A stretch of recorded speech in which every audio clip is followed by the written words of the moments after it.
अगर तुमको union budget complicated लगता है तो ये वीडियो तुम्हारे लिए है। गवर्नमेंट डिसाइड करती है कि पैसा कहां से आएगा और खर्च कहां होगा।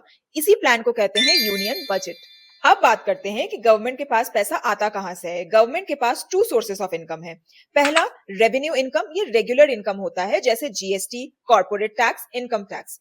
दूसरा, कैपिटल इनकम, ये वन टाइम इनकम होता है जैसे लोन्स लेना या पीएसयू के शेयर्स बेचना। अब आता है स्पेंडिंग का सवाल। पहला, रेवेन्यू एक्सपेंडिचर, ये रोज के खर्चे हैं जिनसे एसेट्स नहीं बनते हैं जैसे सैलरीज, पेंशन, सब्सिडीज। दूसरा, कैपिटल एक्सपेंडिचर, ये बड़े खर्चे हैं जिनसे एसेट्स बनते हैं जैसे रोड्स, रेलवेज, एयरपोर्ट्स, डिफेंस। कभी कभी जब आपका इनकम एक्सपेंडिचर से ज्यादा हो तो उस एक्स्ट्रा मनी को फिस्कल सरप्लस कहते हैं, लेकिन जब आपका खर्च इनकम से ज्यादा हो जाए तो उस गैप को फिस्कल डेफिसिट कहते हैं। फिस्कल डेफिसिट को जीडीपी के परसेंटेज में दिखाया जाता है।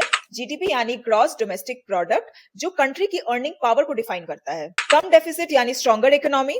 सो गवर्नमेंट इस डेफिसिट को कंट्रोल करने के लिए लोन के बजाय अगर मनी प्रिंटिंग करती है तो पैसे ज्यादा हो जाते हैं लेकिन चीजें सेम रहती हैं।